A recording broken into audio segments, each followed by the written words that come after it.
જીવંતિકામાનું વ્રત. જય શ્રી કૃષ્ણ બહેનો. આજે આપણે કરીશું જીવંતિકામાના વ્રતની વાર્તા. એક નગર હતું. નગરનો રાજા ખૂબ જ દયાળુ અને પ્રજાપાલક હતો. તે પોતાની પ્રજાને પુત્રની માફક જાળવતો હતો. પ્રજા સુખી તો પોતે સુખી અને પ્રજા દુઃખી તો પોતે દુઃખી તેવું તે માનતો હતો. આ રાજાને ત્યાં ધોમધોમ સાહેબી હતી, પરંતુ ભગવાને તેમને શેર માટીની ખોટ મૂકી હતી. તેથી ચિંતામાં ને ચિંતામાં રાજા રાણી બંને સુકાતા હતા. એક વખત રાણી રાજમહેલમાં ઉદાસ મને બેઠા હતા. ત્યાં તેમની દાસી આવી. દાસીએ રાણીને ઉદાસ જોઈ પૂછ્યું, રાજમાતા, આજે તમે ઉદાસ કેમ બેઠા છો? તમારી ઉદાસીનતાનું કારણ મને નહીં કહો? ત્યારે રાણીએ કહ્યું, દાસી, પ્રભુએ મને ધન દોલત આપી છે, પરંતુ તેનો વાપરનાર નથી, તેથી મને ખૂબ જ ચિંતા થાય છે. આ સાંભળી દાસીએ કહ્યું કે રાણી, આપ મારું કહ્યું કરો. આજથી જો સગર્ભા છો તેવું જાહેર કરો, પછી હું સંભાળી લઈશ.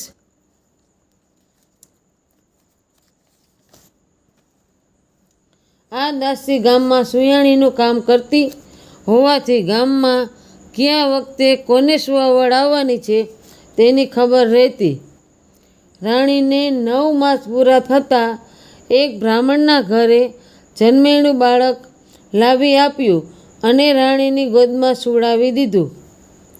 અને સવારના પહોરમાં રાજાને વધામણી આપી કે રાણીને પુત્રનો જન્મ થયો છે. તેથી રાજાએ તો ગરીબ બ્રાહ્મણને અન્નદાન, વસ્ત્રદાન વગેરે છૂટે હાથે આપવા માંડ્યું અને પુણ્યના માર્ગે પ્રભુએ આપેલો પૈસો વાપરવા માંડ્યો. આખા નગરમાં ખૂબ જ આનંદ વર્તાઈ ગયો. નગરમાં મીઠાઈઓ વેચાઈ અને ખૂબ જ ધામધૂમ મચી ગઈ. જ્યારે બીજી બાજુ સુયાણીના કાવતરાથી બ્રાહ્મણીના ઘરમાં રોકકળ મચી ગઈ, કારણ કે પોતાનું બાળક કોઈ ઉપાડી ગયું હતું. પરંતુ આ બ્રાહ્મણી માતા જીવંતિકાનું વ્રત કરતી હોવાથી મા જીવંતિકા તેના બાળકનું રક્ષણ કરવા રાજમહેલમાં આવતા હતા.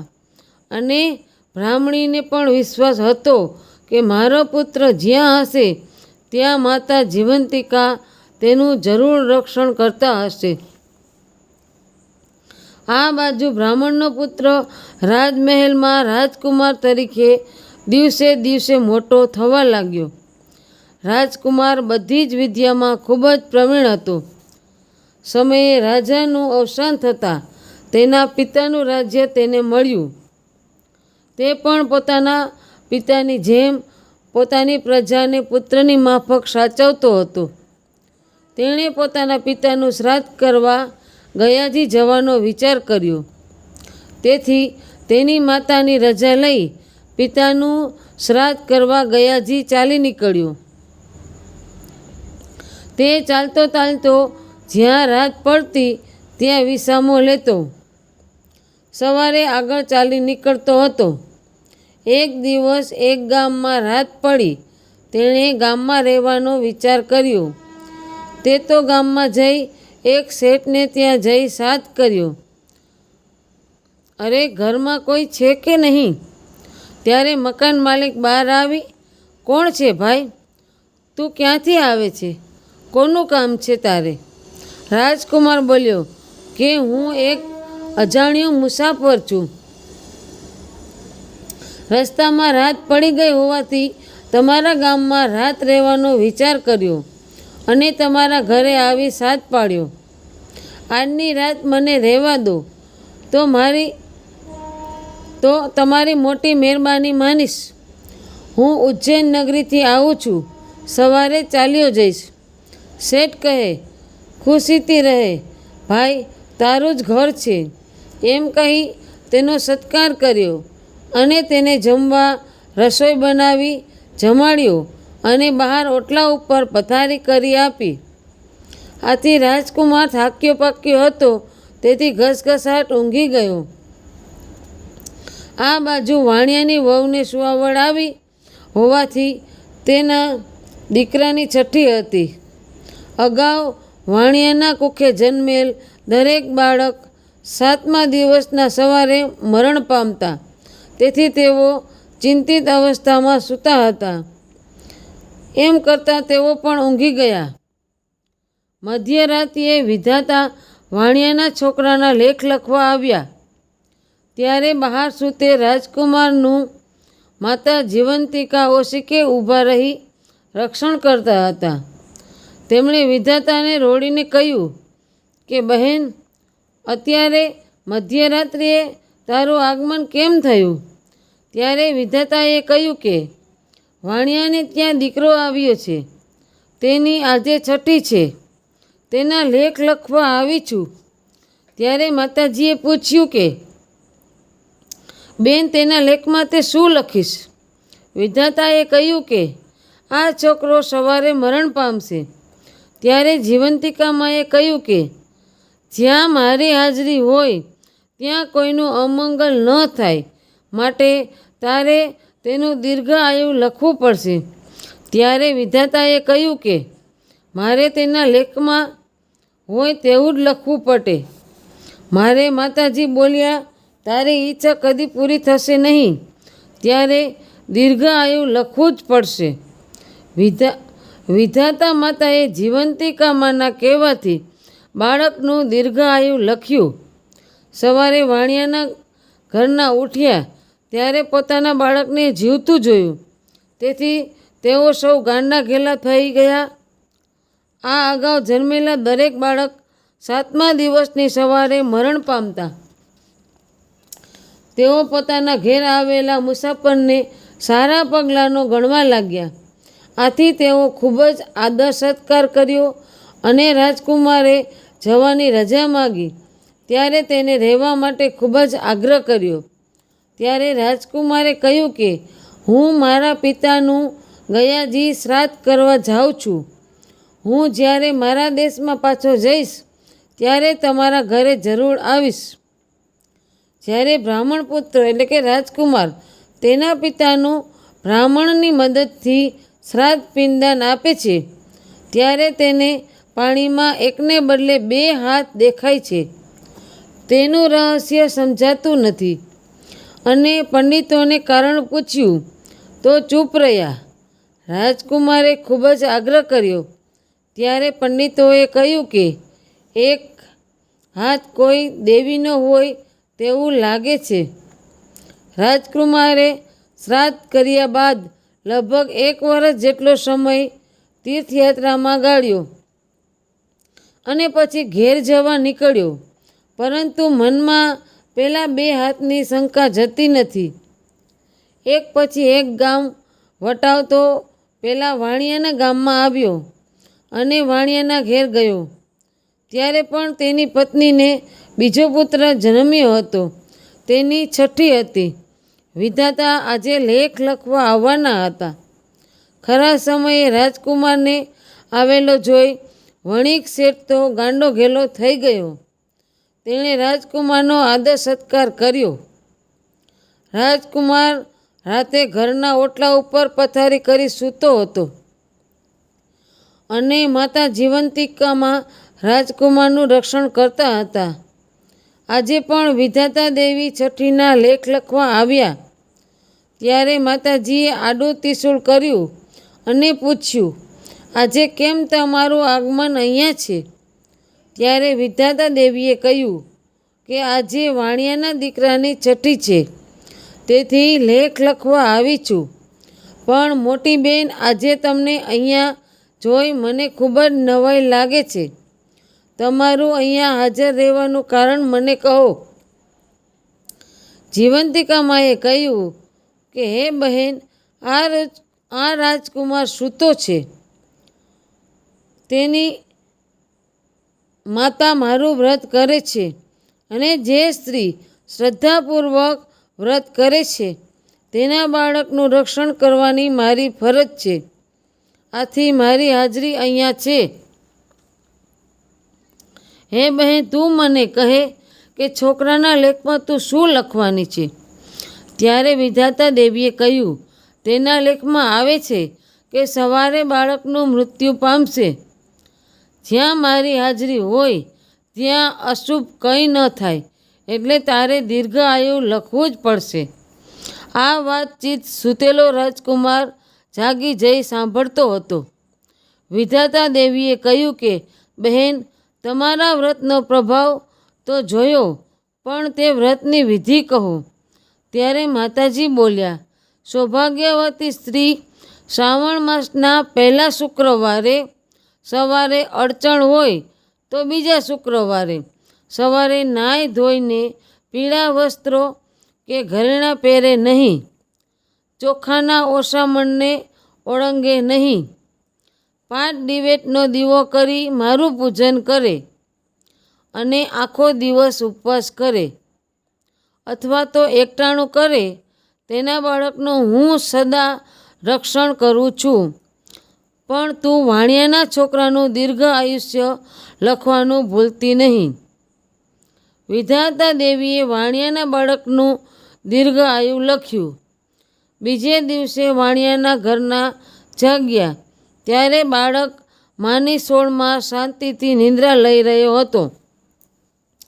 તે જોઈ વાણિયાના ઘરનાને ખૂબ જ હર્ષ થયો અને મનમાં એવો વિશ્વાસ થયો કે આવેલ મહેમાન સારા પગલાંનો હોવાથી આપણા ઘરમાં અશુભ થતું રહી ગયું અને બાળક જીવતો રહ્યો.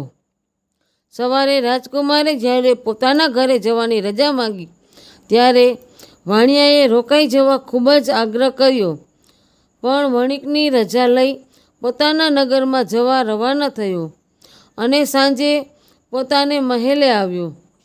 ત્યાં સૂઈ તેના મનમાં જીવંતિકામાં અને વિધાતા દેવીનો થયેલો વાર્તાલાપ રમતો હતો અને તેથી જ તે મહેલે જઈ તરત જ પોતાની માતાને પ્રશ્ન પૂછ્યો કે માં, તમે કોઈ વ્રત કરો છો? ત્યારે રાજમાતાએ કહ્યું કે બેટા, હજુ સુધી મેં કોઈ વ્રત કર્યું નથી. રાજકુમારના મનમાં વિચાર થયો કે આ મારી જન્મદાતા માં નથી. તેણે પોતાની જન્મદાતા માં શોધવા એક યુક્તિ રચી. શ્રાવણ માસનો પ્રથમ શુક્રવાર આવતા તેણે આખા નગરમાં ઢંઢેરો પીટાવ્યો કે આજે સાંજે 5 વાગે રાજમહેલમાં જમણવાર હોવાથી દરેક સ્ત્રીઓએ ખાસ પીળા રંગના વસ્ત્રો પહેરીને જમવા આવવું. સાંજે બધા જમવા આવ્યા. રાજકુમાર પ્રવેશદ્વાર પાસે આરામ ખુરશીમાં બેઠા બેઠા ધ્યાન રાખે છે કે પીળા વસ્ત્ર કોણે નથી પહેર્યા. બધા જમીને જતા રહ્યા, છતાંય પીળા રંગ વગરના કપડાવાળી સ્ત્રી જોવામાં નહીં આવતા. તેઓ ગામમાં સિપાઈ મારફત તપાસ કરાવી કે આજે જે ગામમાં જમવા ન આવ્યું હોય તેને લઈ આવો. થોડી વાર બાદ એક સિપાઈ આવી કહેવા લાગ્યો કે એક બ્રાહ્મણ સ્ત્રી જમવા નથી આવી. અમે કારણ પૂછ્યું તો કહે છે કે હું જીવંતિકામાનું વ્રત કરું છું, તેથી શ્રાવણ માસના પ્રથમ શુક્રવારે વ્રત હોવાથી હું પીળા વસ્ત્રો પહેરતી નથી, તેથી હું જમવા નહીં આવું. રાજકુમારને લાગ્યું કે જરૂર આ બ્રાહ્મણી જ મારી માતા હોવી જોઈએ. તેણે સિપાઈ જોડે લાલ રંગના વસ્ત્રો પહેરી માતા જીવંતિકામાનું નામ લઈને જમણવારમાં આવવા માટે નીકળી. રાજમહેલમાં પ્રવેશ દ્વાર પાસે પહોંચી રાજકુમાર આરામ ખુરશીમાં બેઠો હતો. તેને જોતાં જ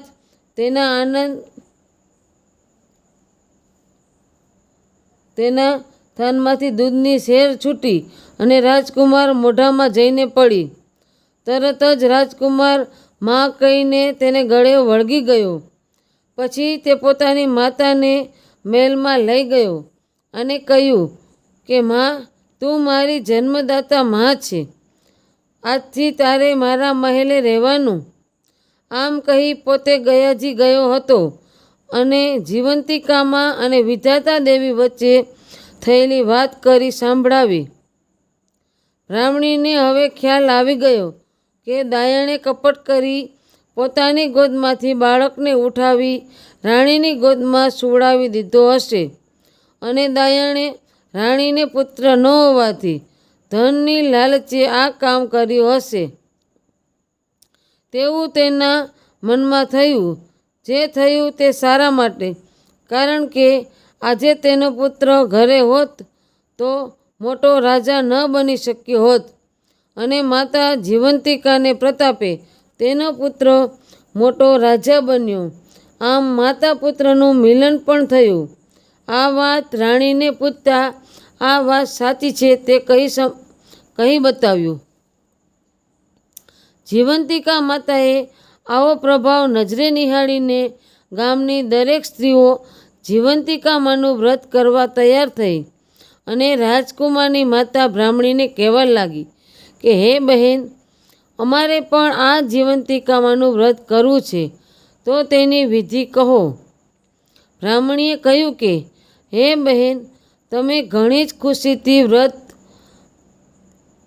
કહી જુઓ. જીવંતિકામાંનું વ્રત શ્રાવણ માસના પ્રથમ શુક્રવારે કરવામાં આવે છે. તે દિવસે પીળા વસ્ત્રો કે ઘરેણાં પહેરવા નહીં, ચોખાનું ધોરામણ ઓળંગવું નહીં. સવારે વહેલા ઉઠી નાહી ધોઈને પવિત્ર થઈ માતા જીવંતિકામાના નામના 5 દિવેટનો દીવો કરવો. માનું ધ્યાન કરી અને પૂજન કરવું અને પોતાના બાળકનું રક્ષણ કરવા માટે પ્રાર્થના કરવી. ત્યારબાદ સાકર નાખેલો કંસાર ધરાવી તે ધરાવેલા કંસારનું 1 ટાણું ભોજન કરવું. આ વ્રત 9 વર્ષ સુધી શ્રાવણ માસના દરેક શુક્રવારે કરવાથી વધારે ફળ આપે છે. 9 વર્ષ બાદ વ્રતનું ઉજવણું કરવું. સ્ત્રી જો પૂર્ણ શ્રદ્ધાથી જીવંતિકામાંનું વ્રત કરે તો માં તેના બાળકનું હંમેશા રક્ષણ કરે છે અને વિખૂટા પડેલા પોતાના સંતાનો આપોઆપ મળી આવે છે. મારો પુત્ર પણ મને જીવંતિકામાએ આપોઆપ પાછો મેળવી આપ્યો છે, તે તમે બધા જાણો છો. માટે દરેક બહેનોએ જેટલા બને તેટલા શ્રાવણ માસના શુક્રવારે આ વ્રત કરવા. તમારા સર્વનું કલ્યાણ થશે. ત્યારથી દરેક સ્ત્રીઓ માતા જીવંતિકામાનું વ્રત કરવા લાગી. હે જીવંતિકામાં, તમે જેવા બ્રાહ્મણીને ફળ્યા તેવા તમારી વાર્તા લખનાર, વ્રત કરનાર, સાંભળનાર સર્વને ફળજો અને સર્વના બાળકોનું સદા રક્ષણ કરજો. જય જીવંતિકામાં, જય શ્રી જીવંતિકામાં.